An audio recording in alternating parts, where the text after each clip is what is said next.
ಆಪ್ಕಿ ಅದಾಲತ್ನಲ್ಲಿ ಭಾರತದ ವಿದೇಶ ಮಂತ್ರಿ doctor S Jaishankar ಅವರ ಮೇಲೆ ಆರೋಪ ಮಾಡಲಾಗ್ತಾ ಇದೆ, ಇವರು ಚೈನಾ ಕಂಡ್ರೆ ಹೆದರ್ಕೊಳ್ತಾರೆ ಅಂತ. ಈಗ ಈ ಆರೋಪ ಯಾರು ಮಾಡ್ತಿರೋದು ಅಂತ ಹೇಳೋ ಅವಶ್ಯಕತೆ ಅಂತೂ ಇಲ್ಲ. ನಮ್ಮ ರಾಹುಲ್ ಗಾಂಧಿ ಅವರು ಕೆಲವು ದಿನಗಳ ಹಿಂದೆ ಲಡಾಖಿಗೆ ಹೋಗಿದ್ರು. ಮತ್ತೆ ಅವರು ಅಲ್ಲಿ ಅದು ಪಂಗಾಂಗ್ ಲೇಕ್ಗೆ ಹೋದ್ರು. ಮತ್ತೆ ಅವರಲ್ಲಿ ನೋಡಿದ್ರಂತೆ ನಮ್ಮ ಸಾವಿರಾರು ಕಿಲೋಮೀಟರ್ ಜಮೀನನ್ನ ಚೈನಾ ಆಕ್ರಮಿಸ್ಕೊಂಡಿದೆ, ಚೈನಾ ಕಿತ್ಕೊಂಡ್ಬಿಟ್ಟಿದೆ ಅಂತ. ಮತ್ತೆ ನೀವಂತೂ ಏನು ಮಾಡ್ತಾನೇ ಇಲ್ಲ. ಇದು ಒಳ್ಳೆ ವಿಷಯನೇ ಅವರು ಪಂಗಾಂಗ್ಸ್ ಹೋಗಿದ್ದು. ಮತ್ತೆ ಈ ಜಮೀನ್ ಏನವರು ದೂರದಿಂದ ನೋಡಿದ್ರಲ್ಲ, ಅದ್ರದ್ದು ಇತಿಹಾಸ ನಾನು ನಿಮ್ಗೆ ಹೇಳ್ಬಿಡ್ತೀನಿ. 1959ರಲ್ಲಿ ಅಲ್ಲಿಗೆ ಚೀನಿ ಬಂದರು. ಮತ್ತೆ 59 ಮತ್ತೆ 1962 ನಡುವೆ 3 ವರ್ಷಗಳಲ್ಲಿ ಅವರು ಆ ಏರಿಯಾನ ಕಬ್ಜಾ ಮಾಡ್ಕೊಂಡ್ಬಿಟ್ರು. ಅಂದರೆ 1962 ವಾರ್ನಲ್ಲಿ ಅಲ್ಲೊಂದು ತುಂಬ ಫೇಮಸ್ ಜಾಗ ಇದೆ, ಕುರ್ನಾ ಪೋರ್ಟ್ ಅಂತ. ಈ ಜಾಗ ಇವಾಗ ಹೋಗಲಿಲ್ಲ, ಇದು ಹೋಗಿದ್ದು 62ರಲ್ಲಿ. ಸೊ ಅವರು ಚೈನಾದ ಬಗ್ಗೆ ಮಾತಾಡಿದಾಗ, ಜಮೀನ್ ಬಗ್ಗೆ ಮಾತಾಡಿದಾಗ ಎಲ್ಲದಕ್ಕಿಂತ ಮೊದಲು ಏನು ಯೋಚಿಸ್ಬೇಕು ಅಂದರೆ, ಒಂದು ವೇಳೆ ಭಾರತದ ಜಮೀನು ಹೋಗಿದ್ರೆ ಮತ್ತೆ ಜಮೀನು ಹೋಯ್ತು, 38,000 ಕಿಲೋಮೀಟರ್ ಹೋಯ್ತು. ಯಾವಾಗ ಹೋಯ್ತು? 62ರಲ್ಲಿ ಹೋಯ್ತು. ಆದ್ರೆ ಅವ್ರು ಹೇಳ್ತಾ ಇದ್ದಾರೆ ಮೋದಿಜಿ ಕೊಟ್ಬಿಟ್ರು ಅಷ್ಟು ಜಮೀನ ಚೈನಾಗೆ ಅಂತ. 1962ನಲ್ಲ. ಸೊ ಈಗ ನೋಡಿ, 2020ರಲ್ಲಿ ಚೈನಾ ಏನಿದೆ, ಆವಾಗ ಕೋವಿಡ್ ಹಾವಳಿ ಇತ್ತು, ನಾವುಗಳು ಲಾಕ್ಡೌನಲ್ಲಿದ್ವಿ. ಸೊ ಚೈನಾ ಏನು ಮಾಡಿದ್ರು ಅಂದರೆ ನಮ್ಮದು ಅವ್ರ ಜೊತೆ 93 ಮತ್ತು 96 2 ಅಗ್ರಿಮೆಂಟ್ ಇದೆ. ಸೊ ಈ ಅಗ್ರಿಮೆಂಟ್ ಪ್ರಕಾರ 2 ಸೈಡ್ಸ್ ಏನಿದೆ, ಸೈನ್ಯನ ದೊಡ್ಡ ಸಂಖ್ಯೆಯಲ್ಲಿ border line of actual control ಹತ್ರಕ್ಕೆ ತರೋ ಹಾಗಿಲ್ಲ. ಇದು ನಮ್ಮ ಮಧ್ಯೆ ಒಂದು ಲಿಖಿತ ಒಪ್ಪಂದ ಇದೆ. ಒಂದು ವೇಳೆ ನೀವು ತರಬೇಕು ಅಂದ್ರೂ ಮೊದಲೇ ಹೇಳಬೇಕಾಗತ್ತೆ. ಮತ್ತೆ ಈ ಒಪ್ಪಂದ ನಾವು ಮಾಡ್ಕೊಂಡಿದ್ದಲ್ಲ, ಇದು ಆ ಸಮಯದ್ದು 30 ವರ್ಷ ಹಳೇದು. ಅವಾಗಿಲ್ಲಿ ನಾವೇನೋ ನರಸಿಂಹರಾವ್ಜಿ ಸರ್ಕಾರದ ಬಗ್ಗೆ ಮಾತಾಡ್ತಿದ್ದೀವಿ. ಈಗೇನಾಗಿರ್ಬೋದು ಅಂದರೆ ಅವ್ರ ಮನಸ್ಸಲ್ಲಿತ್ತೇನೋ, ಯಾಕೆಂದರೆ ಕೋವಿಡ್ ಹಾವಳಿ ಇತ್ತಲ್ಲ, ನಾವು ಅವ್ರಿಗೆ ಕೌಂಟರ್ ಡಿಪ್ಲಾಯ್ಮೆಂಟ್ ಮಾಡೋದಕ್ಕೆ ಸಾಧ್ಯ ಇಲ್ಲ ಅಂತ. ಸೊ ಮೋದಿಜಿ ನಿರ್ಧಾರ ಮಾಡಿದ್ದಾರೆ, ಒಂದು ವೇಳೆ ನಮಗೆ ಚೈನಾದಿಂದ ಏನಾದರೂ ಅಪಾಯ ಇದ್ದರೆ ಆವಾಗ ನಾವು ಕೌಂಟರ್ ಡಿಪ್ಲಾಯ್ ಮಾಡಬೇಕು ಅಂತ. ಮತ್ತು ಅವರುಗಳು ಆ ಸಮಯದಲ್ಲಿ ಇಡೀ ಏರ್ಫೋರ್ಸ್ ಮತ್ತು ನಮ್ಮ ರೈಲ್ವೆ ಸಿಸ್ಟಮ್ ಮತ್ತು ನಮ್ಮ ರೋಡ್ ಸಿಸ್ಟಮ್ನ ಅಂದಾಜು ಮಾಡಿದ್ರು. ಮತ್ತು ನಾವು ಬರೀ ಏರ್ಫೋರ್ಸ್ ಮೂಲಕ ನಮ್ಮ 70,000 ಅಂದರೆ ನಮ್ಮ ಸೈನಿಕರು ಏನಿದ್ದಾರೆ ಅವ್ರನ್ನ ನಾವು ಏರ್ಲಿಫ್ಟ್ ಮಾಡಿದ್ವಿ. ನಾವು ಟ್ಯಾಂಕ್ಸ್ನೂ ಏರ್ಲಿಫ್ಟ್ ಮಾಡಿದ್ವಿ. ಮತ್ತು ಈ ದೊಡ್ಡ ದೊಡ್ಡ ಗನ್ಸ್ ಏನಿದೆ, ಟ್ರಕ್ಸ್. ಯಾಕೆ ಅಂದರೆ ಆ ಸಮಯದಲ್ಲಿ, ಅಂದರೆ ಅಲ್ಲಿ ಏಪ್ರಿಲ್ ಸಮಯದಲ್ಲಿ ಹಿಮ ಇರುತ್ತೆ, ಮತ್ತು ಅಲ್ಲಿ ರೋಡ್ ಕೂಡ. ಮತ್ತು ನಿಮಗೆ ಗೊತ್ತಿದೆ ಅಂದರೆ ಮೋದಿಜಿಯವ್ರು ಬರೋವರೆಗೂ ಈ ಬಾರ್ಡರ್ ಇನ್ಫ್ರಾಸ್ಟ್ರಕ್ಚರ್ ಏನಿದೆ ಅದ್ರ ಬಗ್ಗೆ ಯಾರೂ ಗಮನನೇ ಕೊಡ್ತಿರ್ಲಿಲ್ಲ. ಆ ಸಮಯದಲ್ಲಿ UPA ಸರ್ಕಾರ ಇದ್ದಾಗ ಅಂದರೆ ಅವರು ಓಪನ್ ಆಗಿ ಹೇಳಿದ್ರು, ಒಂದು ವೇಳೆ ನೀವು ಬಾರ್ಡರ್ನ ಹೀಗೆ ಬಿಟ್ಬಿಟ್ರೆ ಚೈನಾದವರು ಅಲ್ಲಿಗೆ ಬರೋದಕ್ಕಾಗಲ್ಲ ಅಂತ. ಇದು ಅವ್ರ ವಿಚಾರ ಆಗಿತ್ತು. ಈಗ ನಮ್ಮ ಬಾರ್ಡರ್ ಇನ್ಫ್ರಾಸ್ಟ್ರಕ್ಚರ್ ಕಡೆ ಯಾರೂ ಗಮನನೇ ಕೊಡಲಿಲ್ಲ. ಈಗಾಗಿದೆ, ಕಳೆದ 10 ವರ್ಷಗಳಲ್ಲಿ ಸುಮಾರು ಪ್ರಗತಿ ಆಗಿದೆ. ಆದರೆ ಡಿಪ್ಲಾಯ್ ಮಾಡೋದು ಅಷ್ಟು ಸುಲಭ ಆಗಿರಲಿಲ್ಲ. ಆದರೆ ಆಗಲೂ 2020ರಲ್ಲಿ ನಾವು ಸಾವಿರಾರು ಸಂಖ್ಯೆಯಲ್ಲಿ ಅಲ್ಲಿಗೆ ನಾವು ಸೈನ್ಯನೂ ಕಳಿಸಿದ್ವಿ, ಆಯುಧಗಳನ್ನು ಜೊತೆ ಕಳಿಸಿದ್ವಿ, ಮತ್ತೆ ಡಿಪ್ಲಾಯ್ಮೆಂಟ್ ಮಾಡಿಸಿದ್ವಿ. ಸೊ ಇವತ್ತಿಲ್ಲಿ ಯಾರಾದರೂ ಮುಖಾಮುಖಿ ಮಾಡ್ತಿದ್ದಾರೆ ಅಂದರೆ ಅಲ್ಲಿ ಏನು ನಡೀತಾ ಇದೆಯೋ ಅದು ಖಂಡಿತವಾಗ್ಲೂ ಮೋದಿ ಸರ್ಕಾರದ ನಿರ್ಧಾರಗಳಿಂದನೇ ಆಗ್ತಿರೋದು. ಸೊ ಒಂದ್ ವೇಳೆ ನಮ್ಮ ನೆಲದ ಬಗ್ಗೆ ಇಷ್ಟೊಂದು ಕಾಳಜಿ ಇದ್ರೆ ಮತ್ತದು ಇರಲೇಬೇಕು ಅಂತೀನಿ. ನನಗೂ ಜಮೀನ್ ಬಗ್ಗೆ ಕಾಳಜಿ ಇದೆ. ಆದರೆ ಜಮೀನ್ ಬಗ್ಗೆ ಇಷ್ಟೊಂದು ಕಾಳಜಿ ಇದ್ದಿದ್ರೆ ಆ 38,000 ಕಿಲೋಮೀಟರ್ ಅದಂತೂ 62ರಲ್ಲೇ ಹೊರಟೋಯ್ತು. ಆಗಲೇ ಯೋಚನೆ ಮಾಡಬೇಕಾಗಿತ್ತಲ್ವಾ? ಸೊ ನಾನು ಚೈನಾಗೆ ಒಲಿಂಪಿಕ್ಸ್ಗೆ ಹೋದಾಗ ನಾನು ಜಮೀನ್ ಬಗ್ಗೆ ಮಾತಾಡಬೇಕಾಗಿತ್ತು. ಈಗ ನನಗೆ ಗೊತ್ತಿಲ್ಲ ಇವರು ಜಮೀನ್ ಬಗ್ಗೆ ಮಾತಾಡಿದ್ರೋ ಇಲ್ವೋ ಅಂತ. ನೋಡಿ, ಈಗ ನೀವು ಎಷ್ಟು ಚೆನ್ನಾಗಿ ಅರ್ಥ ಮಾಡಿಸಿದ್ರಿ. ಅಂದ್ರೆ ಚೈನೀಸ್ ಬಂದ್ರು, ಆದ್ರೆ ನಾವು ಬರೋಬ್ಬರಿ ಡಿಪ್ಲಾಯ್ಮೆಂಟ್ ಮಾಡಿದ್ವಿ. ರಾಹುಲ್ಜಿ ಹೇಳ್ತಿದ್ರು ಅವರು ನಿಮ್ ಜೊತೆ ಒಂದ್ಸಲ ಚೈನಾ ಬಗ್ಗೆ ಮಾತಾಡಿದ್ರಂತೆ, ಜೈಶಂಕರ್ ಜಿಗಂತೂ ಚೈನಾ ಅರ್ಥನೇ ಆಗ್ಲಿಲ್ಲ ಅಂತ ಹೇಳಿದ್ರು. ಅರೆ ಈಗ ನಾನು ಏನು ಹೇಳಿ, ಈಗ ನನಗೆ ಅರ್ಥ ಆಗಲಿಲ್ಲ ಅಂದರೆ ಒಂದು ಅರ್ಥ ಮಾಡಿಸೋರಲ್ಲಿ ಕೊರತೆ ಇದೆ, ಇಲ್ಲ ಅರ್ಥ ಮಾಡ್ಕೊಳ್ಳೋರಲ್ಲಿ ಕೊರತೆ ಇದೆ. ಈಗ ಇರ್ಬೋದು, ಕೊರತೆ ನನ್ನಲ್ಲೇ ಇರ್ಬೋದು, ನಾನು ಒಪ್ತೀನಿ, ಇರ್ಬೋದು. ಅವರು ತುಂಬ ದೊಡ್ಡ ಅಂದರೆ ಜ್ಞಾನಿ ವ್ಯಕ್ತಿ, ಅವರು ಚತುರ ಅವರು. ಆದ್ರೆ ನೀವು ತುಂಬಾ ಸಮಯ ಚೈನಾದಲ್ಲೇ ಇದ್ರಿ ಅಲ್ವಾ? ನಾನು ಹತ್ತತ್ರ 4.5 ವರ್ಷದಲ್ಲಿ ರಾಯಭಾರಿಯಾಗಿದ್ದೆ. ಸೊ ಅಂದರೆ ಇಲ್ಲಿವರೆಗಿನ ರೆಕಾರ್ಡ್ನಲ್ಲಿ ಅಲ್ಲಿ ತುಂಬ ದಿನ ಇದ್ದಿದ್ದು ನಾನೇ. ಆದ್ರೂ ನಿಮಗೆ ಚೈನಾ ಅರ್ಥನೇ ಆಗ್ಲಿಲ್ಲ ನೋಡಿ. ಇಲ್ಲ, ಒಂದು ವೇಳೆ ಆ 4.5 ವರ್ಷ ನಾನು ಅವ್ರ ಜೊತೆ ಕಳೆದಿದ್ರೆ ಏನಾದರೂ ಅರ್ಥ ಆಗ್ತಾ ಇತ್ತೇನೋ. ಒಂದು ವಿಷಯ ದೇಶದ ಜನತೆ ತುಂಬಾ ಸ್ಪಷ್ಟವಾದ ಮಾತುಗಳಲ್ಲಿ ಕೇಳೋದಕ್ಕೆ ಇಷ್ಟಪಡ್ತಾರೆ. ಮೋದಿಜಿ ಅವರು ಸ್ಪಷ್ಟವಾಗಿ ಹೇಳ್ಬಿಟ್ರು, ನಮ್ಮ 1 ಇಂಚು ಭೂಮಿ ಮೇಲೂ ಚೈನಾ ಕಬ್ಜಾ ಮಾಡ್ಕೊಂಡಿಲ್ಲ, ಯಾರೂ ಬಂದಿಲ್ಲ ಅಂತ. ಆದ್ರೆ ಪದೇ ಪದೇ ಬೇರೆ ಬೇರೆ ದಿಕ್ಕಿಂದ, ಇದರಲ್ಲಿ ರಾಹುಲ್ ಗಾಂಧಿನೂ ಇದ್ದಾರೆ, ಇದರಲ್ಲಿ ಬೇರೆ ಜನಗಳೂ ಇದ್ದಾರೆ, ಇಂಟರ್ನ್ಯಾಷನಲ್ ಮೀಡಿಯಾದಲ್ಲೂ ಇದನ್ನು ಹೇಳಿದ್ದಾರೆ. ಏನಂದ್ರೆ ಚೈನಾ ನಮ್ಮ ಜಮೀನ್ನ ಕಬ್ಜಾ ಮಾಡ್ಕೊಂಡಿದೆ ಮೋದಿಜಿ ಅವರು ಪ್ರಧಾನಮಂತ್ರಿ ಆದ್ಮೇಲೆ ಅಂತ. ಫ್ಯಾಕ್ಚುಯಲ್ ಪೊಸಿಷನ್ ಏನು ಅಂತ ಹೇಳಿ. ಅದೇನಾಗುತ್ತೆ, ನಮ್ಮ ಸೈನ್ಯ ಏನಿದೆ ಸಾಮಾನ್ಯವಾಗಿ ತಮ್ಮ ತಮ್ಮ ಕ್ಯಾಂಪ್ಗಳಲ್ಲಿ ಇರ್ತಾರೆ. ಅವರ ಬೇಸ್ ಕ್ಯಾಂಪ್ಗಳಿರುತ್ತೆ. ಕ್ಯಾಂಪ್ಗಳಿಂದ ಹೋಗಿ ಅವರು ಪ್ಯಾಟ್ರೋಲಿಂಗ್ ಮಾಡ್ತಾರೆ. ಈಗ ಸೊ ನೀವೇ ಊಹಿಸ್ಕೊಳ್ಳಿ, ಒಂದು ಲೈನ್ ಇದೆ. ನಾವು ಈ ಲೈನ್ನ ಈ ಕಡೆ ದಕ್ಷಿಣದಲ್ಲಿದ್ದೀವಿ ಹೆಚ್ಚಾಗಿ. ಮತ್ತು ಇದರಲ್ಲಿ ತುಂಬಾ ಅಂದರೆ ಕ್ಯಾಂಪ್ ಮತ್ತು ಲೈನ್ ಮಧ್ಯದಲ್ಲಿ ಡಿಸ್ಟೆನ್ಸ್ ಏನಿದೆ ಅದು ಸ್ವಲ್ಪ ತುಂಬಾ ಜಾಸ್ತಿ ಇರುತ್ತೆ. ಅವ್ರು 2 ಸೈಡಲ್ಲೂ ಹೀಗೆ ಇರುತ್ತೆ. ಅವ್ರ ಸೈಡಲ್ಲಿ ಕೆಲವು ಎಲ್ಲೆಲ್ಲಿ ಜಾಗ ಕಮ್ಮಿ ಇದೆಯೋ ಅವರು ಕಳೆದ 4 ವರ್ಷಗಳಲ್ಲಿ ತಮ್ಮ ಇನ್ಫ್ರಾಸ್ಟ್ರಕ್ಚರ್ ಇಂಪ್ರೂವ್ ಮಾಡ್ಕೊಂಡ್ರು. ನಾವು ಬರೀ ಕಳೆದ 10 ವರ್ಷಗಳಲ್ಲಿ ಮಾತ್ರ ಅವ್ರಿಗೆ ಕಾಂಪಿಟೇಷನ್ ಕೊಡ್ತಿದ್ದೀವಿ. ನಮ್ಮಲ್ಲೂ ಇಂಪ್ರೂವ್ ಆಗ್ತಾ ಇದೆ, ಆದರೆ ಅವ್ರ ಇನ್ಫ್ರಾಸ್ಟ್ರಕ್ಚರ್ ಏನಿದೆ, ಯಾಕೆಂದರೆ ಅವ್ರ ಹತ್ರ ಸ್ವಲ್ಪ ಲೀಡ್ ಟೈಮ್ ಇತ್ತು. ಈಗ ಏನಾಗಿದೆ ಅಂದರೆ 2020 ಆದಮೇಲೆ ಎರಡೂ ಸೈಡ್ ಏನಿದೆ ಫಾರ್ವರ್ಡ್ ಡಿಪ್ಲಾಯ್ ಆಗೋಗಿದೆ, ಕ್ಯಾಂಪಿಂದ ಹೊರಗಡೆ ಹೋಗ್ಬಿಟ್ಟಿದೆ. ಮತ್ತು ನಾರ್ಮಲಿ ಏನಾಗುತ್ತೆ ಸೈನ್ಯದಲ್ಲಿ, ನೀವು ಹೋಗ್ತೀರಾ ಪ್ಯಾಟ್ರೋಲಿಂಗ್ ಮಾಡ್ಕೊಂಡು ವಾಪಸ್ ಬಂದ್ಬಿಡ್ತೀರಾ. ಇಲ್ಲೇನಾಗಿದೆ, ನೀವು ಹೊರಗೋಗಿ ಅಲ್ಲಿ ನಿಮ್ಮ ಪ್ರೆಸೆನ್ಸ್ ಅಂದರೆ ಟೆಂಟಲ್ಲಿರ್ತೀರೋ ಇಲ್ಲ ಅಲ್ಲಿ ಪರ್ಮನೆಂಟ್ ಆಗಿ ಏನಿದೆಯೋ ನೀವಲ್ಲಿ ಒಂದು ಥರದ ಪೋಸ್ಟ್ ಮಾಡ್ಕೊಂಡು ಎದುರು ಬದ್ರು ಬಂದ್ಬಿಟ್ವಿ. ಸೊ ಈಗೇನಾಗಿದೆ, ಒಂದು ವೇಳೆ ನೀವು ಕಳೆದ 3 ವರ್ಷಗಳಲ್ಲಿ ನೋಡಿದ್ರೆ ನಾವಂತೂ ಒಂದಷ್ಟು ತುಂಬ ಜಾಗಗಳಲ್ಲಿ ತುಂಬಾ ಹತ್ರಕ್ಕೆ ಬಂದ್ಬಿಟ್ಟಿದ್ವಿ. ಮತ್ತು ಗಲ್ವಾನ್ನಲ್ಲಿ ಏನು ಘಟನೆ ನಡೀತೋ ಅದಾಗಿದ್ದು ಯಾಕೆ ಅಂತಂದರೆ ಎರಡೂ ಸೈಡ್ ಏನಿದೆ ಬಿಲ್ಕುಲ್ ಹತ್ರಕ್ಕೆ ಬಂದ್ಬಿಟ್ಟಿದ್ರು, ತುಂಬ ಹತ್ರ ಬಂದಿದ್ರು. ಈಗ ನಮ್ಮ ಪ್ರಯತ್ನ ಮತ್ತು ಅವ್ರದ್ದು ಅದೇ ಪ್ರಯತ್ನನೇ. ಕಳೆದ 3 ವರ್ಷಗಳಲ್ಲಿ ಅಂದರೆ ನಾವಿಬ್ಬರು ಏನಿದ್ದೀವಿ ನಮ್ಮ ಫಾರ್ವರ್ಡ್ ಡಿಪ್ಲಾಯ್ಮೆಂಟ್ನ ಅಂದರೆ ನಮ್ಮ ಪೋಸ್ಟ್ಗೆ ವಾಪಸ್ ಅಲ್ಲ ತರಲ್ಲ. ನೋಡಿ, ಒಂದ್ ವೇಳೆ ಚೈನಾ ನಮ್ಮ ಜಮೀನನ್ನ ಕಬ್ಜಾ ಮಾಡ್ಕೊಂಡಿಲ್ಲ ಅಂದ್ರೆ, ನಾವು ಚೈನಾದ ಜಮೀನನ್ನ ಕಬ್ಜಾ ಮಾಡ್ಕೊಂಡಿಲ್ಲ ಅಂದ್ರೆ, ಈ 19 ಸಲ ಮೀಟಿಂಗ್ಸ್ ಯಾಕಾಯ್ತು? ಅಲ್ಲ, 19 ಸಲ ಯಾಕೆ ಮೀಟಿಂಗ್ ನಡೀತಾ ಇದೆ ಅಂತಂದ್ರೆ, ಈಗ ನೋಡಿ ಎರಡೂ ಸೈಡ್ ಫಾರ್ವರ್ಡ್ ಡಿಪ್ಲಾಯ್ಡ್ ಆಗಿದೆ, ಮತ್ತೆ ತುಂಬಾ ಹತ್ರಕ್ಕೆ ಬಂದ್ಬಿಟ್ಟಿದೆ. ಮತ್ತೆ ನಮ್ಮ ಸೈನ್ಯ ಏನಿದೆ ಆಯುಧಗಳನ್ನ ಹಿಡ್ಕೊಂಡು ಪೂರ್ತಿ ಅಲರ್ಟ್ ಆಗಿ, ಅಂದ್ರೆ ಆ ಸಮಯದಲ್ಲಿ ಮತ್ತೆ ಟೆನ್ಷನ್ನ ವಾತಾವರಣ ಇದೆ. ಹೀಗೆ ಟೆನ್ಷನ್ ಇರೋವಾಗ ಒಂದ್ ವೇಳೆ ಸೈನ್ಯಗಳು ಪೂರ್ತಿ ಆಯುಧಗಳ ಜೊತೆ ಫಾರ್ವರ್ಡ್ ಡಿಪ್ಲಾಯ್ಮೆಂಟ್ನಲ್ಲಿದ್ದಾಗ ಅಲ್ಲೇನಾದ್ರು ದುರ್ಘಟನೆ ನಡೆಯೋ ಚಾನ್ಸಸ್ ಏನಿದೆ ಅದು ಜಾಸ್ತಿ ಇರುತ್ತೆ.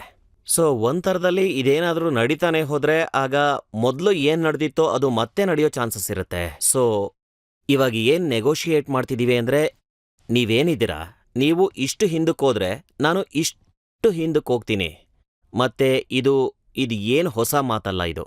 ಒಂದ್ ವೇಳೆ ನೀವು ಇದ್ರ ಇತಿಹಾಸ ತಿಳ್ಕೊಬೇಕು ಅಂತಿದ್ರೆ, ಮೊದಲನೇ ಸಲ ಇಂಥ ಸ್ಥಿತಿ ನಿರ್ಮಾಣ ಆಗಿದ್ದು ಯಾವಾಗ ಅಂದ್ರೆ ಅದು 1958 ಆಗಿತ್ತು. ಮತ್ತದು ಉತ್ತರಾಖಂಡದಲ್ಲಾಗಿತ್ತು. ಒಂದ್ ಜಾಗ ಇದೆ ಬಾರಾಹೋಟಿ. ಈಗ ಬಾರಾಹೋಟಿಲ್ ಏನಾಯ್ತು ಅಂದ್ರೆ, ಎರಡೂ ಸೈಡ್ ಮುಂದಕ್ಕೆ ಬಂದ್ರು, ಮತ್ತೆ ಒಂದು ಒಪ್ಪಂದ ಆಯ್ತು. ಆ ಒಪ್ಪಂದದಲ್ಲಿ ಆ ಸಮಯದಲ್ಲಿ ನಮ್ಮ ಭಾರತ ಏನ್ ಮಾಡ್ತು ಅಂತಂದ್ರೆ, ಭಾರತ ಸರ್ಕಾರ ಏನು ನಿರ್ಧಾರ ಮಾಡ್ತು, ನಾವು ಸ್ವಲ್ಪ ಹಿಂದಕ್ಕೆ ಬರ್ತೀವಿ ಮತ್ತೆ ಆ ಜಾಗದಲ್ಲಿ ಪ್ಯಾಟ್ರೋಲಿಂಗ್ ಮಾಡೋದಿಲ್ಲ ಅಂತ. ಅಂದ್ರೆ 1980s ಮತ್ತೆ 90s ಅಂದ್ರೆ 1986ರಲ್ಲಿ ಸುಂಡೋರಾಂಗ್ ಚೋ ಅನ್ನೋ ಜಾಗದಲ್ಲಿ ಅರುಣಾಚಲ ಪ್ರದೇಶದಲ್ಲಿ ಅಲ್ಲಿಂದ ಸುದ್ದಿ ಬಂತು, ಚೈನೀಸ್ ಒಳಗ್ ನುಸುಳಿದ್ದಾರೆ ಅನ್ನೋ ಸುದ್ದಿ ಬಂತು. ಸೊ ಅಲ್ಲಿ 86ರಿಂದ 95 ತನಕ 9 ವರ್ಷ ನೆಗೋಷಿಯೇಷನ್ಸ್ ನಡೀತು. 9 ವರ್ಷ ಆದ್ಮೇಲೆ ಒಪ್ಪಂದ ಆಯ್ತು. ಮತ್ತೆ ಆ ಒಪ್ಪಂದದ ಪ್ರಕಾರ ನಾವುಗಳು ಒಂದಷ್ಟು ಪೋಸ್ಟ್ ಹಿಂದಕ್ಕೆ ತಗೊಂಡ್ವಿ, ಅವ್ರುಗಳು ಕೂಡ ಒಂದಷ್ಟು ಪೋಸ್ಟ್ನ ಹಿಂದೆ ತಗೊಂಡ್ರು. ಸೊ ಯಾವಾಗೆಲ್ಲ ಈ ಟೆನ್ಷನ್ ಇರುತ್ತೋ ಮತ್ತೆ ಫಾರ್ವರ್ಡ್ ಡಿಪ್ಲಾಯ್ಮೆಂಟ್ ಆಗುತ್ತೋ, ಸೊ ಎಲ್ಲಿ ತನಕ ಇದ್ರ ಬಗ್ಗೆ ಒಂದು ನೆಗೋಷಿಯೇಟೆಡ್ ಒಪ್ಪಂದಕ್ಕೆ ಬರಲ್ವೋ ಅಲ್ಲಿ ತನಕ ಎರಡು ಸೈಡ್ ಹಿಂದಕ್ಕೆ ನೋಡಿ, ಬರಲ್ಲ. ನಿಮ್ಗಂತೂ ಚೈನಾ ಬಗ್ಗೆ ತುಂಬಾ ಚೆನ್ನಾಗಿ ಗೊತ್ತಿದೆ. ಅವರು ಯಾಕೆ ಪದೇ ಪದೇ ಈ ತರ ಚೇಷ್ಟೆ ಮಾಡ್ತಿರ್ತಾರೆ? ನಮ್ಮಿಬ್ರು ಮಧ್ಯದಲ್ಲಿ ಬೌಂಡ್ರಿ ಏನಿದೆ, ಏನಾಗಬೇಕಿತ್ತು ಅನ್ನೋದ್ರಲ್ಲಂತೂ ವಿವಾದ ಇದ್ದೇ ಇದೆ. ಆದರೆ ನನ್ನ ಮಟ್ಟಿಗೆ ಏನಂದರೆ ಚಿಂತೆ ಮಾಡೋ ವಿಷಯ ಕೂಡ ಮತ್ತೆ ಸ್ವಲ್ಪ ನಾನು ಏನು ಹೇಳ್ತೀನಿ ಅಂದರೆ ಇದರಲ್ಲಿ ಸ್ವಲ್ಪ ರಣನೀತಿ ಕೂಡ ಇದೆ. ಆ, ಈಗ ಈ ಒಪ್ಪಂದಗಳು ಮಾಡ್ಕೊಂಡಾದ್ಮೇಲೆ ಅಂದರೆ ಏನಾಗ್ಬೋದು ಅಂದರೆ ನೀವು ಹೇಳ್ತೀರಾ ಬಾಯ್ ನನಗನ್ಸುತ್ತೆ ಇದು ನನ್ನ ಜಮೀನು ಅಂತ, ನಾನು ಹೇಳ್ತೀನಿ ಇಲ್ಲ ಇದು ನಂದು ಅಂತ. ಕಳೆದ 50 ವರ್ಷಗಳಿಂದ ಈ ವಿವಾದ ನಡೀತಾನೇ ಇದೆ. ಆದರೆ ಈ ಸಲ ನನಗೆ ಏನೋ ಎಲ್ಲದಕ್ಕಿಂತ ಹೆಚ್ಚಾಗಿ ಏನಂತ ಹೇಳಿ ಮೇನ್ ಸಮಸ್ಯೆ ಏನಿದೆ ಅದೇನು ಅಂದರೆ ನಮ್ಮ ಮಧ್ಯೆ ಅಗ್ರಿಮೆಂಟ್ ಇತ್ತು. 2 ಅಗ್ರಿಮೆಂಟ್ ಇತ್ತು, 93 ಮತ್ತು 96. ಅಗ್ರಿಮೆಂಟ್ ಪ್ರಕಾರ ಅವರು ಸೈನ್ಯನ ಯಾವುದೇ ಬಾರ್ಡರ್ ಏರಿಯಾದಲ್ಲಿ ಅವರು ಹೆಚ್ಚಿನ ಸಂಖ್ಯೆಯಲ್ಲಿ ಸೈನ್ಯನ ತರಬಾರ್ದಾಗಿತ್ತು. ಮತ್ತೆ ಒಂದ್ ವೇಳೆ ಅವ್ರು ಬೇಕು ಅಂತಲೇ ಇದನ್ನ ಉಲ್ಲಂಘನೆ ಮಾಡಿದ್ರೆ ಮತ್ತೆ ಅವ್ರು ಬೇಕು ಅಂತಾನೆ ಮಾಡಿದ್ದು, ಯಾಕೆಂದ್ರೆ ತಪ್ಪುಗಳಾಗ್ಬಿಡುತ್ತೆ. ಒಂದ್ ವೇಳೆ ತಪ್ಪುಗಳಾದ್ರೆ 100 ಜನನೋ ಇಲ್ಲ ಅಬ್ಬಬ್ಬ ಅಂದ್ರೆ 1000 ಜನಗಳಿಂದಾನೋ ಆಗ್ಬೋದು, 10,000ಗಳಲ್ಲಿ ತಪ್ಪು ನಡೆಯೋದಿಲ್ಲ. ಸೊ ಯಾವಾಗ ಅವರು ಇದನ್ನ ಉಲ್ಲಂಘನೆ ಮಾಡಿದ್ರೋ ಅದ್ರ ಅರ್ಥ ಏನು ಅಂತಂದ್ರೆ ಅವ್ರ ಮನಸ್ಸಿನಲ್ಲಿದೆ ಎಲ್ಲಾದ್ರೂ ಒಂಚೂರು ಒತ್ತಡ ಹಾಕ್ಬೇಕು ಅಂತ. ಅವ್ರು ಹಾಗೆ ಮಾಡಿದಾಗ ಒತ್ತಡಕ್ಕೆ ಉತ್ತರ ಏನು ಅಂತ ಅಂದ್ರೆ ನಾವು ಅದನ್ನ ನೇರ ಆದ್ರೆ ಎದುರಿಸಲೇಬೇಕಾದ್ರೆ ಇದನ್ನ ಹೇಗೆ ಅರ್ಥ ಮಾಡ್ಕೋತಿದ್ದಾರೆ ಅಂದ್ರೆ ಮೋದಿಜಿ ಚೈನಾಗೆ ಹೆದರ್ತಾರೆ ಅಂತ. ಇದಕ್ಕೆ ಇಲ್ಲ, ಬದಲಾಗಿ ಅವ್ರ ಪ್ರಯತ್ನ ಇದ್ದೇ ಇದೆ ನಮ್ಮ ಮೇಲೆ ಒತ್ತಡ ಹಾಕೋದಿಕ್ಕೆ. ಮತ್ತೆ ನಮ್ಮ ಉತ್ತರ ಏನು ಅಂದ್ರೆ ನಾವು ಏನಿದೀವಿ ಕೌಂಟರ್ ಡಿಪ್ಲಾಯ್ ಮಾಡ್ತೀವಿ. ನಮ್ಮ ಸೈನ್ಯ ನಿಂತಿದೆ. ಒಂದ್ ವೇಳೆ ನೀವು ಜಗತ್ತನ್ನು ಕೇಳಿದ್ರೆ ಜಗತ್ತಲ್ಲಿ ಒಂದ್ ವೇಳೆ ಒಂದು ದೇಶ ಚೈನಾದ ಜೊತೆ ಅಂದ್ರೆ ಹೆಡ್ ಟು ಹೆಡ್ ಏನೋ ಹೆಡ್ ಟು ಹೆಡ್ ಮುಖಾಮುಖಿ ಆಗಿದೆ ಅದು ಭಾರತನೇ. ಮತ್ ನೀವಿದನ್ನ ಯೋಚಿಸಿ, ಅಂದ್ರೆ ಕೋವಿಡ್ ಸಮಯದಲ್ಲಿ ಸೈನ್ಯನ ಮೊಬಿಲೈಸ್ ಮಾಡಿ ಕಳಿಸೋದು ಕಷ್ಟದ ಕೆಲಸ. ಆ ಸಮಯದಲ್ಲಿ ನಾವು ಇದ್ರ ಬಗ್ಗೆ ಜಾಸ್ತಿ ಚರ್ಚೆ ಮಾಡಲಿಲ್ಲ. ಯಾಕೆಂದ್ರೆ ನಮ್ಗೇನನ್ನಿಸ್ತು ಇದು ರಾಷ್ಟ್ರೀಯ ಸುರಕ್ಷತೆ ವಿಷಯ. ಅಂದ್ರೆ ಇದರಲ್ಲಿ ಪಬ್ಲಿಕ್ ಡಿಬೇಟ್ನಲ್ಲಿ ಜನ ಅಂದ್ರೆ ಅದರಿಂದ ನಮಗೇನು ಪ್ರಯೋಜನ ಆಗಲ್ಲ ಅಂತ. ಸೊ ಟ್ರೂಪ್ಸ್ದು ಮೂವ್ಮೆಂಟ್ಸ್ ಏನಿದೆ ಅದು ತುಂಬಾ ದೊಡ್ಡ ಸಂಖ್ಯೆಯಲ್ಲಿ ನಡೀತು. ಮತ್ತೆ ಒಂದ್ ವೇಳೆ ಇವತ್ತು ಇಡೀ ಪ್ರಪಂಚದಲ್ಲಿ ಚೈನಾಗೆ ಮುಖಾಮುಖಿಯಾಗಿ ಅಂದ್ರೆ ಕಣ್ಣಲ್ಲಿ ಕಣ್ಣಿಟ್ಟು ನಿಂತಿದ್ದಾರೆ ಅಂದ್ರೆ ಅದು ನಾವು ಒಬ್ರೇನೆ. ಜೈಶಂಕರ್ ಜಿ, ನರೇಂದ್ರ ಮೋದಿ ಅವರು ಪ್ರಧಾನಮಂತ್ರಿ ಆದ್ರಲ್ಲ, ಆಗಿಂದ ಶುರುವಾಗಿ ಇಲ್ಲಿ ತನಕ 18 ಸಲ 1-to-1 ಮೀಟಿಂಗ್ ನಡೆದಿದೆ ಶಿ ಜಿನ್ಪಿಂಗ್ ಜೊತೆ. ಅವರು ಅವರನ್ನ ಭಾರತಕ್ಕೂ ಕರೆಸ್ಕೊಂಡ್ರು, ಉಯ್ಯಾಲೇನೂ ಆಡ್ಸಿದ್ರು. ಅವರಿಗೆ ಯಾವುದೇ ಥರ ಸನ್ಮಾನದಲ್ಲೂ ಕೊರತೆ ಉಳಿಸ್ಕೊಳ್ಳಿಲ್ಲ. ಎಲ್ಲಾ ಥರದ ಸಂಬಂಧಗಳನ್ನು ಮಾಡ್ಕೊಳ್ಳೋ ಪ್ರಯತ್ನನೂ ಆಯ್ತು. ಆದ್ರೂ ಇದನ್ನ ನೋಡಿದ್ರೆ ಸಂಬಂಧ ಬೆಳಿಲೇ ಇಲ್ಲ ಅನ್ಸತ್ತೆ. ರಾಜತಂತ್ರದಲ್ಲಿ ಪ್ರತಿ ದೇಶ ಏನ್ ಬಯಸುತ್ತೆ ಅಂತಂದ್ರೆ ಬೇರೆಯವ್ರ ಜೊತೆ, ಅದರಲ್ಲೂ ವಿಶೇಷವಾಗಿ ಅಕ್ಕಪಕ್ಕದವ್ರು ಏನಿದ್ದಾರೆ ಅವ್ರ ಜೊತೆ ಸಂಬಂಧ ಚೆನ್ನಾಗಿರ್ಲಿ ಅಂತ. ಇದಂತೂ ಸ್ವಾಭಾವಿಕ. ಒಂದೊಂದ್ಸಲ ಎಂಥ ನೆರೆಹೊರೆ ಇರ್ತಾರೆ ಅಂದ್ರೆ ಅಲ್ಲಿ ನೀವು ಏನಂದ್ರೆ ರಾಜತಂತ್ರದ ಜೊತೆಗೇನೆ ಆನ್ ಗ್ರೌಂಡ್ ಕೂಡ ನೀವು ತಯಾರಿ ಮಾಡ್ಕೋಬೇಕಾಗತ್ತೆ. ಈಗ ಒಂದ್ ವೇಳೆ ನೀವು ಕಳೆದ 10 ವರ್ಷಗಳನ್ನೇ ತಗೊಂಡ್ರೆ ಅಂದ್ರೆ ಏನ್ ವ್ಯತ್ಯಾಸ ಆಗಿದೆ ಅಂತ. ವ್ಯತ್ಯಾಸ ಏನು ಅಂತಂದ್ರೆ 2014 ಆದ್ಮೇಲೆ ಒಂದ್ ವೇಳೆ ನೀವು ಬಾರ್ಡರ್ ಇನ್ಫ್ರಾಸ್ಟ್ರಕ್ಚರ್ನಲ್ಲೇ ಏನ್ ಪ್ರಗತಿ ನಡೆದಿದೆ ಅಂತ ನೋಡಿದ್ರೆ, ರೋಡ್ಸ್ ಮಾಡೋ ಕೆಲಸ ಏನಿದೆ, ಟನಲ್ ಮಾಡೋ ಕೆಲಸ ಏನಿದೆ, ಈ ಬ್ರಿಡ್ಜ್ ಮಾಡೋ ಕೆಲಸ ಏನಿದೆ, ಇದು ಹತ್ತತ್ರ 2-3 ಪಟ್ಟು ಜಾಸ್ತಿ ಆಗಿದೆ. ಇವತ್ತೇನಾದ್ರೂ ಹೀಗೆ ನಮ್ ಡಿಪ್ಲಾಯ್ಮೆಂಟ್ ನಡೀತಿದೆ ಅಂತಂದ್ರೆ ಇದು 2014ರಲ್ಲಿ ಅಥವಾ ಅದಕ್ಕಿಂತ ಮೊದಲು ಖಂಡಿತ ಸಾಧ್ಯ ಇರಲಿಲ್ಲ. ನಮ್ಮ ಹತ್ರ ಆ ಲಾಜಿಸ್ಟಿಕ್ಸ್, ಆ ರಸ್ತೆಗಳೇ ಇರಲಿಲ್ಲ ಅಲ್ಲಿಗೆ ಹೋಗೋದಿಕ್ಕೆ. ಮತ್ತೆ ಅಲ್ಲಿ ಮೇಂಟೈನ್ ಮಾಡೋದು ನೀವೇ ಯೋಚಿಸಿ. ಅಂದ್ರೆ ಅಲ್ಲಿ ಟೆಂಪ್ರೇಚರ್ ಏನಿದೆ -20 ಮತ್ತೆ -30. ವರ್ಷ ಪೂರ್ತಿ ಇಷ್ಟಿಷ್ಟು ಎತ್ತರ ಮಂಜು ಸೇರ್ಕೊಂಡಿರುತ್ತೆ. ಅಲ್ಲಿನ ಜನ ಏನಿದ್ದಾರೆ ಮಂಜು ಕರಗಿಸಿ ನೀರು ಕುಡಿತಾರೆ. ಸೊ ಅಲ್ಲಿರೋರ್ ಕಷ್ಟ ಎಷ್ಟಿದೆ ಅಂತ ನೋಡಿ. ಮತ್ತೆ ಅಷ್ಟೆಲ್ಲಾ ಕಷ್ಟಗಳಿದ್ರೂ ಕೂಡ ಅಷ್ಟು ದೊಡ್ಡ ಸಂಖ್ಯೆನಲ್ಲಿ ನಾವು ಸೈನ್ಯನ ಡಿಪ್ಲಾಯ್ ಮಾಡಿದೀವಿ ಅಂದ್ರೆ, ಅಲ್ಲಿ ಅದನ್ನ ನಾವು ಮೇಂಟೈನ್ ಮಾಡ್ತಿದೀವಿ ಅಂದ್ರೆ ಇದು ಪ್ರಶಂಸೆ ಮಾಡ್ಬೇಕಾಗಿರೋ ವಿಷಯ. ಏನಂದ್ರೆ ಈ ಮುಖಾಮುಖಿನೇ ಏನಿದೆ ಇದನ್ನು ನಡೀತಾನೇ ಇದೆ. ಈಗ ನಡೀತಿದೆ ಅಂದ್ರೆ ನೀವು ಫಾರ್ವರ್ಡ್ ಡಿಪ್ಲಾಯ್ಮೆಂಟ್ ಮಾಡ್ಬಿಟ್ಟಿದ್ದೀರಾ. ಒಂದ್ ವೇಳೆ ನಿಮ್ ಕಡೆ ಜನಗಳು ಅಯ್ಯೋ ನೀವು ಬಿಡ್ರಿ, ನೀವು ಸೋತೋಗಿದ್ದೀರಾ, ಹೆದ್ರು ಬಿಟ್ಟಿದ್ದೀರಾ ಅಂತಂದ್ರೆ ನಿಮ್ಗೇನನ್ಸುತ್ತೆ? ಇದನ್ನೆಲ್ಲ ಕೇಳಿದ್ರೆ ಸೈನ್ಯದ ಧೈರ್ಯ ಹೆಚ್ಚಾಗುತ್ತಾ? ಈಗ 62ರಲ್ಲಿ ಯುದ್ಧ ನಡೆದಾಗ ದೇಶ ಏನಿತ್ತು ಎಲ್ಲರೂ ಒಗ್ಗಟ್ಟಾಗಿ ಯಾವಾಗ್ಲೇ ಆಗಿರ್ಲಿ, 62ರಲ್ಲಿ ಕಾರ್ಗಿಲ್ ಯುದ್ಧ ನಡೆದಾಗ ಹಿಂದೆ ಯಾವಾಗ ಎಲ್ಲೇ ಆಗಿರ್ಲಿ ದೇಶ ಸಂಕಷ್ಟದಲ್ಲಿ ಸಿಲುಕೊಂಡಾಗ್ಲೆಲ್ಲ ಆಗೆಲ್ಲ ಜನಗಳು ತಮ್ಮ ರಾಜಕೀಯದ ವಿವಾದಗಳನ್ನ ಸೈಡಲ್ಲೆತ್ತಿಟ್ಟು ಎಲ್ರೂ ಒಂದಾಗಿದ್ರು, ಎಲ್ರೂ ಒಗ್ಗಟ್ಟಿಂದ ಇದ್ರು. ಈಗ ದೌರ್ಭಾಗ್ಯದ ವಿಷಯ ಏನು ಅಂದ್ರೆ ಈ ಸಮಯ ಸಪೋರ್ಟ್ ಕೊಡೋದಿಕ್ ಬದಲು ಜನರ ಆಲೋಚನೆ ಹೇಗಿದೆ ಅಂದ್ರೆ, ಅದು ಎಂಥ ಆಲೋಚನೆ ಅಂದ್ರೆ ಆಧಾರನೇ ಇಲ್ಲದೆ ಕೆಲವರು ಎಂತೆಂಥ ಈ ಮಾತುಗಳನ್ನ ಆಡ್ತಾ ಇದ್ದಾರೆ ಅಂತಂದ್ರೆ ಆ ವಿಷಯ ಎಲ್ಲ ನಿಮ್ಗೂ ಗೊತ್ತಿದೆ. ಇದು ಈಗಿನ ವಿಷಯ ಅಲ್ಲ, ಇದು 62 ವಿಷಯ ಅಂತ. ನಿಮಗೆ ಗೊತ್ತಿರ್ಬೋದು, ಇತ್ತೀಚೆಗಷ್ಟೇ ಆ ಚೈನೀಸ್ ಬಾರ್ಡ್ರಲ್ಲಿ ಹಳ್ಳಿಗಳನ್ನೂ ನಿರ್ಮಾಣ ಮಾಡ್ತಿದ್ದಾರೆ. ಆ ಬಾರ್ಡ್ರಲ್ಲಿ ಆ ಲೈನ್ ಆಚೆ ಕಡೆ ಈಗ ಅದ್ರ ಬಗ್ಗೆ ದೊಡ್ಡ ಗಲಾಟೆನೇ ನಡೀತು. ಅಯ್ಯೋ, ಅರುಣಾಚಲದಲ್ಲಿ ಒಂದು ಹಳ್ಳಿನ ಅವರು ಮಾಡೆಲ್ ವಿಲೇಜ್ ಅಂತ ಕರೀತಾರೆ ಅದಕ್ಕೆ. ಈಗ ಆ ಜಾಗ ಏನಿದೆ ಅದನ್ನ 1915ನಲ್ಲೇ ಚೈನಾ ಕಬ್ಜಾ ಮಾಡ್ಕೊಂಡಿತ್ತು. ಇದ್ರ ವಿಷಯವಾಗಿ ಪೂರ್ತಿ ಪಾರ್ಲಿಮೆಂಟ್ನಲ್ಲಿ ಚರ್ಚೆನೂ ಆಗಿತ್ತು 1959ನಲ್ಲಿ. ಈಗ ಅವರು ಅರುಣಾಚಲ ಪ್ರದೇಶ್ ಅವರೊಂದು ಮ್ಯಾಪ್ ರಿಲೀಸ್ ಮಾಡ್ಬಿಟ್ರು, ಅದು ಭಾರತಕ್ಕೆ ಸರಿ ಹೋಗಿರ್ಲಿಲ್ವಾ? ಇಲ್ಲ, ಅವ್ರದ್ದು ಇಡೀ ಅರುಣಾಚಲ ಪ್ರದೇಶದ ಬಗ್ಗೆ ನೀತಿನೇ ಸರಿ ಇಲ್ಲ. ಮ್ಯಾಪ್ ಬಿಟ್ಟಾಕಿ ನೀವು, ಮ್ಯಾಪ್ ಅಂತೂ ನಮಗೆ ಬಿಲ್ಕುಲ್ ಒಪ್ಪಿಗೆ ಇಲ್ವೇ ಇಲ್ಲ. ಯಾಕೆ ಅಂದ್ರೆ ಆ ಜಮೀನ್ ನಮ್ದು, ಮತ್ತೆ ಅವರು ತಮ್ದೊಂದಷ್ಟು ಹೆಸರು ಕೊಟ್ಟಿದ್ದಾರೆ. ಅವ್ರೇನ್ ನಾಮಕರಣ ಮಾಡಿದ್ರು ಜಮೀನ್ ನಮ್ದೇ ಆಗಿರುತ್ತೆ. ಅದು ಬೇರೆದೇ ವಿಷಯ. ಈಗ ವಿಷಯ ಏನು ಅಂತಂದ್ರೆ ಇವತ್ತೇನಾಗ್ತಿದೆ, ಒಂದು ತರದಲ್ಲಿ ಈ ವಿಷಯವನ್ನ ತೀರ್ಚೋದಿಕ್ಕೆ ನೋಡ್ತಿದ್ದಾರೆ. ಅಂದ್ರೆ ಹಿಂದಿನ ಘಟನೆ ಏನ್ ನಡೆದಿತ್ತು, ಅದ್ರ ತಪ್ಪೇನಿದೆ ಅದನ್ನ ಒಂದ್ ರೀತಿನಲ್ಲಿ ಇವತ್ತು ನಮ್ಮ ತಲೆಗೆ ಕಟ್ಟೋ ಪ್ರಯತ್ನ ನಡೀತಾ ಇದೆ. ನೋಡಿ, ರಾಹುಲ್ ಗಾಂಧಿ ಬ್ರೆಸೆಲ್ಸ್ನಲ್ಲಿದ್ದಾಗ, ಅದು ಇಲ್ಲಿ G20 ನಡೀತಿದ್ದಾಗ, ಆಗ ಅವರು ಯುರೋಪ್ನಲ್ಲಿ ಹೇಳಿದ್ರು, ಅದೇನಂದ್ರೆ ಚೈನಾ ಹತ್ರ ಒಂದು ವಿಷನ್ ಇದೆ, ಮತ್ತೆ ಮೋದಿಜಿ ಹತ್ರ ವಿಷನ್ ಇಲ್ಲ ಅಂತ. ಮೊದಲು ಸಮಯ ನೋಡಿ.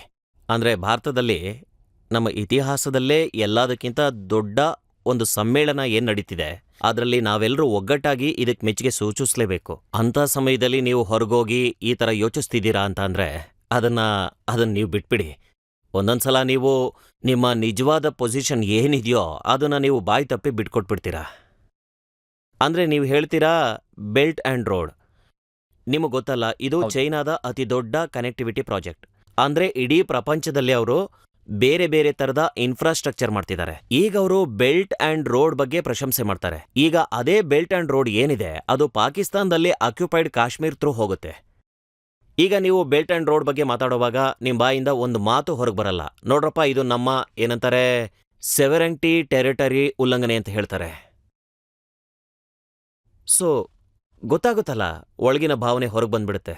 ಮೊದಲನೇ ಸಲ ನೀವು ಚೈನಾ ಬಗ್ಗೆ ಇಷ್ಟು ಚೆನ್ನಾಗಿ ಅರ್ಥ ಮಾಡಿಸಿದ್ರೆ, ಮತ್ತೆ ನನ್ಗನ್ಸುತ್ತೆ ಜನಗಳಿಗೂ ಅರ್ಥ ಆಗಿರುತ್ತೆ ಫ್ಯಾಕ್ಚುಯಲ್ ಆಗಿ ಏನಿದೆ ಅಂತ. ಚೈನಾ ಬಗ್ಗೆ ಯಾರಾದರೂ ಒಂದೆರಡು ಪ್ರಶ್ನೆಗಳನ್ನ ಕೇಳೋರಿದ್ದೀರಾ? ನಿಮಗೆ ನನ್ನ ಪ್ರಶ್ನೆ ಏನು ಅಂತಂದ್ರೆ, ರಾಹುಲ್ ಗಾಂಧಿ ಅವ್ರಿಗೆ ಚೈನಾ ಏನ್ ಬ್ರೀಫ್ ಮಾಡ್ತಿದ್ಯಾ? ಅವ್ರಿಲ್ಲಿ ಬಂದು ಕೂತ್ಕೋತಾರಲ್ಲ, ಆಗ ಅವ್ರ ಹತ್ರನೇ ಕೇಳ್ಬಿಡಿ. ಆದರೆ ಒಂದಂತೂ ಇದೆ, ಅಂದರೆ ಒಂದೊಂದ್ಸಲ ನಿಮಗೂ ಗೊತ್ತಿರ್ಬೋದು, ಇದು 2017ನೇ ವಿಷಯ ಅಂತ ಅನ್ಸುತ್ತೆ ನನ್ನ ಪ್ರಕಾರ. ಆ ಸಮಯದಲ್ಲಿ ಡೋಕ್ಲಾಮ್ನಲ್ಲಿ ಅಂದರೆ ಭೂತಾನ್ನಲ್ಲಿ ಟೆನ್ಷನ್ ಹೆಚ್ಚಾಗಿತ್ತು. ನಾವಿಬ್ರು ಚೈನಾ ಮತ್ತೆ ನಾವು ಸ್ವಲ್ಪ ಎದುರು ಬದ್ರು ಬಂದು ನಿಂತ್ಬಿಟ್ಟಿದ್ವಿ. ಸೊ ಆ ಸಮಯದಲ್ಲಿ ಅವ್ರದ್ದೊಂದು ಮೀಟಿಂಗ್ ನಡೆದಿತ್ತು ಚೈನೀಸ್ ಅಂಬಾಸಿಡರ್ ಜೊತೆ. ಮತ್ತೆ ನಮಗೆಲ್ಲ ಆಶ್ಚರ್ಯ ಆಗಿತ್ತು. ಯಾಕೆ ಅಂದರೆ ಒಂದು ಕಡೆ ಭಾರತದ ಸೈನ್ಯ ಚೈನಾದ ಜೊತೆ ಬಿಲ್ಕುಲ್ ಅಂದರೆ ಮುಖಾಮುಖಿಯಾಗಿದೆ. ಒಂದು ವೇಳೆ ನಿಮಗೆ ಬ್ರೀಫಿಂಗ್ ಬೇಕಿದ್ದಿದ್ರೆ, ಆ ಸಮಯದಲ್ಲಿ ನಾನು ರಾಜಕೀಯದಲ್ಲಿ ಇರಲಿಲ್ಲ, ನಾನು ವಿದೇಶಿ ಸಚಿವ ಆಗಿದ್ದೆ. ಸೊ ಒಂದು ವೇಳೆ ಬ್ರೀಫಿಂಗ್ ಬೇಕಿದ್ದಿದ್ರೆ ನಮ್ಮನ್ನು ಕೂರಿಸ್ಬೋದಿತ್ತು, ನಾವು ನಿಮ್ಗೆ ಹೇಳಿರ್ತಿದ್ವಿ ಏನ್ ನಡೀತಿದೆ ಅಂತ. ನಿಮಗೆ ಚೈನೀಸ್ ಅಂಬಾಸಿಡರಿಂದ ಬ್ರೀಫಿಂಗ್ ತಗೊಳ್ಳೋ ಅವಶ್ಯಕತೆ ಏನಿತ್ತು? ಸೊ ಈಗ ಪ್ರತಿ ಮನುಷ್ಯನಿಗೂ ತನ್ನದೇ ಅವ್ರವ್ರದ್ದೇ ಒಂದು ಲೆಕ್ಕಾಚಾರ ಇರುತ್ತೆ. ಅಂದ್ರೆ ನಿಮ್ಗೇನನ್ಸುತ್ತೆ, ಯಾರು ಅವರಿಗೆ ಈ ಥರದ ವಿಷಯಗಳನ್ನ ಫೀಡ್ ಮಾಡ್ತಾರೆ ಅಂತ? ನನಗೆ ಗೊತ್ತಿಲ್ಲ. ಮತ್ತೆ ನನಗೆ ಯಾವ ವಿಷಯದ ಬಗ್ಗೆ ಸರಿಯಾಗಿ ಗೊತ್ತಿರೋದಿಲ್ವೋ ನಾನು ಆ ವಿಷಯದ ಬಗ್ಗೆ ಆದ್ರೆ ಮಾತಾಡೋದು. ನೀವು ಕಂಡು ಹಿಡಿಬೇಕಾಗತ್ತೆ.